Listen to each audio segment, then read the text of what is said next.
नमो तस्स भगवतो अरहतो सम्मा सम्बुद्धस्स। बुद्धं शरणं गच्छामि, धम्मं शरणं गच्छामि, संघं शरणं गच्छामि। और आइए दर्शन कीजिए भगवान बुद्ध का। और ये दर्शन का मतलब ये नहीं समझिए कि यहाँ पर बस फूल माला चढ़ा देना है, लड्डू पेड़ा मिश्री चढ़ा देना है और बस प्रणाम कर देना है, माथा टेक करके चल देना है, ऐसी बात नहीं है। इनका दर्शन का मतलब, इनका जो फिलॉसफी है, जिन्होंने पंचशील का शिक्षा दिया है, उसे अपने जीवन में उतारना है। इनका दर्शन का मतलब यह होता है, अगर पंचशील को भी अगर आप नहीं उतारे ना, भगवान बुद्ध का जो मुख्य जो शिक्षा है पंचशील, इसे भी जीवन में नहीं उतारे तो फिर कोई फ़ायदा नहीं, फिर अभी पाखंडी ही कहलाएंगे, ढोंगी ही कहलाएंगे। और हर जगह देखिए लगातार घटनाएं घट रही है, सिर्फ और सिर्फ पंचशील का पालन नहीं करने से। तो पंचशील का पालन करें। और भारत बुद्ध की भूमि है, मैं हमेशा बोलता हूँ। और मैं रात में एक परजीवी है जिसका वीडियो मैं देख रहा था, वो बोल रहा था कि भारत बुद्ध की भूमि नहीं है, तरह तरह की बातें बोल रहा था। पहले उसको वीडियो तो आप सुन लीजिए, दिखाता हूँ, सुनाता हूँ। आप कहते हो जगह जगह पर देश विदेश में जाकर के आप नारा शुरू कर दिए हो, ये देश युद्ध का नहीं है, ये तो बुद्ध का देश है। ये बुद्ध का देश कब से हो गया बताओ? कितनी बड़ी गलत बात कही जा रही है। जितने सरकारी कार्यालय हैं वहां राम कृष्ण की फोटो नहीं हो सकती, लेकिन बुद्ध हर जगह बैठे हुए हैं। हम पूछ रहे हैं भारत की सरकार से कि आपके सारे कार्यालयों में बुद्ध की मूर्ति क्यों स्थापित की गई? और आपने सभी वीडियो सुना, इस पर जीवी का अगर जवाब नहीं दीजिएगा तो इसका मन बहा हुआ रहेगा। और कालांतर से तो ऐसा ही करते आ रहा है ना, हमारे समाज के लोग जवाब नहीं देते थे, जिसकी वजह से सारा चीज़ इतिहास से लेकर के भूगोल को इसने तहस नहस कर दिया, उल्टा पुल्टा कर दिया। लेकिन अब लोग पढ़ने लगे हैं तो उत्तर देना ज़रूरी है। तो मैं इस परजीवी को बतला दूँ, परजीवी समझ रहे हैं ना, एक श्रमजीवी होते हैं, एक परजीवी होते हैं, तो इसको भी आप क्लियर कर लें। दूसरा, इसका नाम है उमा शंकर, कभी कुछ नाम है इस व्यक्ति का।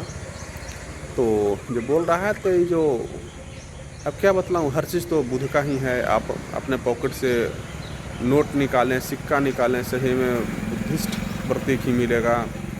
आप आ जाएं सबसे ऊपर से राष्ट्रपति के जो कार्यालय में आ जाएं, वहाँ भी भगवान बुद्ध की प्रतिमा मिलेगा, प्रतीक मिलेगा। सत्यमेव जयते वहीं से मिलेगा, राष्ट्रीय प्रतीक बुद्धिस्ट का मिलेगा। और जो भारत रत्न दिया जाता है उसमें पीपल पत्ता भी तो बुद्धिस्ट कल्चर का ही है। आप जिस क्षेत्र में चल जाए, जहाँ भी चल जाए, तो इन लोग को हजम नहीं होता है। तो अब इन लोग तो काल्पनिक चीज़ों को मानने वाला है। और इस तरह से अगर ये बोलता है कि भारत बुद्ध की धरती नहीं है, अगर इसको हम लोग जवाब दे दें कि तुम्हारा जितना भी देवी देवता सब काल्पनिक है, तो कूदने लगेगा, मिर्ची लग जाएगा इन लोग को सबसे नाजुक अंगों पर। लेकिन हम लोग नहीं बोलते हैं, चलो भाई क्यों इसका भावना को चोट पहुँचाएँ, क्यों दिल दुखाएँ। लेकिन नालायक लोग इन लोग हैं, जब तक नहीं बोलेंगे ना तो इसका मन बढ़ते जाएगा। और मैं तो बोलता हूँ तुम्हारा कितना देवी देवता है, मारो बाण, देखता हूँ कुछ नहीं होगा। और मैं सारे बहुजनों को बोलना चाहता हूँ कि इसका काल्पनिक देवी देवता का कोई भी असर नहीं पड़ेगा। आप मानना छोड़ दें, कुछ नहीं होगा। आप डरते क्यों हैं? आपका बाबा साहब है ना, भगवान बुद्ध है ना, सबको ख़त्म कर दिए, मिटा दिए हैं। कुछ भी नहीं है, सिर्फ और सिर्फ आपको मूर्ख बनाने के लिए। इतना मुझे हार्ड बोलना पड़ रहा है रे उमा शंकर। तुम जब बोलते हो कि बुद्ध की भूमि नहीं है तो मुझे बोलना पड़ रहा है। ऐसे हम लोग मैत्री करुणा रखने वाले व्यक्ति हैं, दया रखने वाले व्यक्ति हैं। बुद्ध के मार्ग पर चल करके कोई कठोर शब्द का प्रयोग नहीं करता है, लेकिन तुम्हारे नीचता को देखते हुए बोलना पड़ रहा है। और अब समय चला गया है, अब हमारे समाज को तुम बरगला नहीं सकते हो, सब बुद्ध के मार्ग पर चल रहा है। और बहुत जल्द पूरा भारत बुद्धमय बनेगा, मैं तुम्हें गारंटी के साथ बतलाना चाहता हूँ।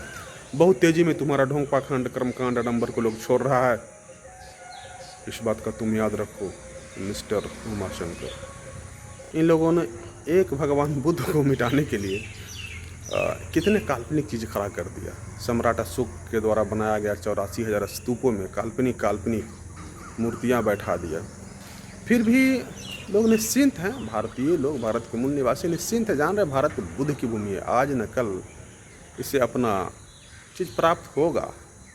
और यहाँ तो दया करुणा मैत्री के लोग जीते हैं ना। देखिएगा बुद्ध के मानने वाले लोग दया करुणा मैत्री का भाव रखते हैं। और वही जो दूसरे जो लोग हैं, जो काल्पनिक दुनिया में जिसका भगवान आसमान में होता है, ज़मीन में तो कुछ है नहीं, और फिर किताब में है, उसका जो भगवान है आसमान में मिलेगा और किताब में मिलेगा। और इतना इतना डींग हाँकता है, तो भाई तुम लोग बालू के रेत पर जो अपना घर बनाए हो, अपना धर्म स्थापित किए हुए हो, अब भारतीय लोग फूंक देगा तो उड़िया जाओगे। तुम लोग जिंदा हो, तुम्हारा धर्म जिंदा है। चलिए हम लोग कुछ नहीं बोल रहे हैं, लेकिन तुम अपने आप को ख्याल रखो, अपने बारे में सोचो। न तो तुम्हारा कोई धर्म है, सब चोरी किया हुआ है। कभी वो नाम रखते हो, कभी वो नाम रखते हो, और फिर जब पूछा जाता है फिर भागते हो। अभी पता नहीं क्या नाम रखोगे। अभी जनगणना में लोग क्या नाम रखेगा हमको तो ये समझ में ना आ रहा है। तो थोड़ा अपना कंट्रोल रखो, थोड़ा पढ़ो लिखो, ऐसे ही गपोरी वाला काम नहीं करो। हम लोग को जीने दो भाई, हम लोग शांति से उनके मार्ग पर चलने वाले हैं, मैत्री करुणा से रहने वाले हैं, बुद्ध के अनुयायी हैं। तो हम लोग छेड़छाड़ मत करो, नहीं छेड़ देने से तो तुम्हारा नुकसान हो जाएगा, फिर बहुत नुकसान। तेरा धर्म खत्म हो जाएगा भाई। ऐसे भी तुम बोल रहे हो तेरा धर्म खतरा में है, और जिस दिन बहुजन लोग जाग गया, ऐसे भी लगातार डेली देख रहा हूँ तेरा ढोंग पाखंड आडंबर कर्मकांड को लोग छोड़ रहा है, बुद्ध के मार्ग में आ रहा है। और छोड़ने का तो बहुत ज़्यादा कुछ है नहीं। गोबर को लोग पूजना छोड़ दे, दूध बहाना छोड़ दे, चावल फेंकना छोड़ दे, घी जलाना छोड़ दे, 4 काम छोड़ दिया, बस तेरा धर्म खत्म हो गया। और बहुजन लोग छोड़ ही रहा है, तो समझ जाओ। इसीलिए इसका अकुलाहट है, व्याकुलता है।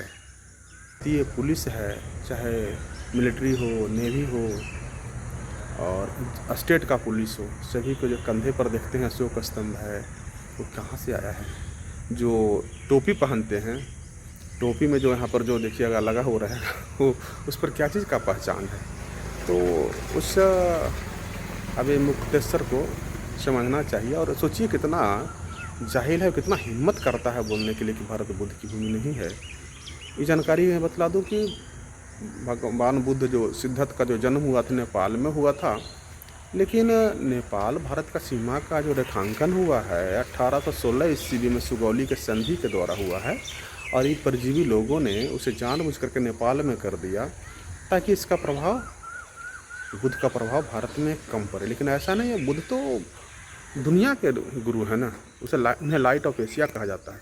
तो मैं तो सरकार से भी मांग करता हूँ, जो व्यक्ति बोल रहा है भारत बुद्ध की भूमि नहीं है, जबकि यहाँ के जो राष्ट्रपति प्रधानमंत्री विदेशों में जाते हैं तो बोलते हैं भारत बुद्ध की भूमि है, और जो विदेश से जो लोग आते हैं यहाँ आकर के गर्व महसूस करते हैं, बोलते हैं भारत बुद्ध की भूमि है। और यह जो व्यक्ति इस तरह से जो बात कर रहा है, इस पर तो कानूनी कार्रवाई होना चाहिए, और नहीं हो रहा है तो बहुत देश के लिए शर्मनाक की बात है। ये कानून का ये धज्जिया उड़ा रहा है, और इन लोग को तो पच नहीं रहा है। संविधान के बारे में बोलता है, बाबा साहब विदेशों से नकल किए थे। अरे भाई, संविधान में भी त्रिपिटक का ही वाणी है, दूसरा कुछ भी नहीं, भगवान बुद्ध का ही वाणी है, त्रिपिटक से लिया गया है। तो इन सारे बातों को मेरा अपने समाज के लोगों को बोलना है, पढ़िए लिखिए, भगवान बुद्ध के मार्ग पर चलिए, और यही सच्चाई है। हवा में मत रहिए, अपने ही भगवान को आसमानी मत बनाइए, पृथ्वी वाला खोजिए, पृथ्वी वाला जिसका इतिहास है, जिसका सबूत है। नहीं तो पछताइएगा बाद में, जब सच्चाई पता चलेगा तो पछताइएगा। और आज न कल तो सच्चाई पता चलना ही चलना है, इसमें कोई डाउट नहीं है। इसलिए जल्दी जल्दी भागिए, जितना जल्दी हो सके उधर से भागिए, और अपना जो ओरिजिनल इतिहास है इसे जुड़िए, और मैत्री करुणा भाईचारा का ज़िंदगी बिताइए। चलिए सभी को साधु साधु साधु।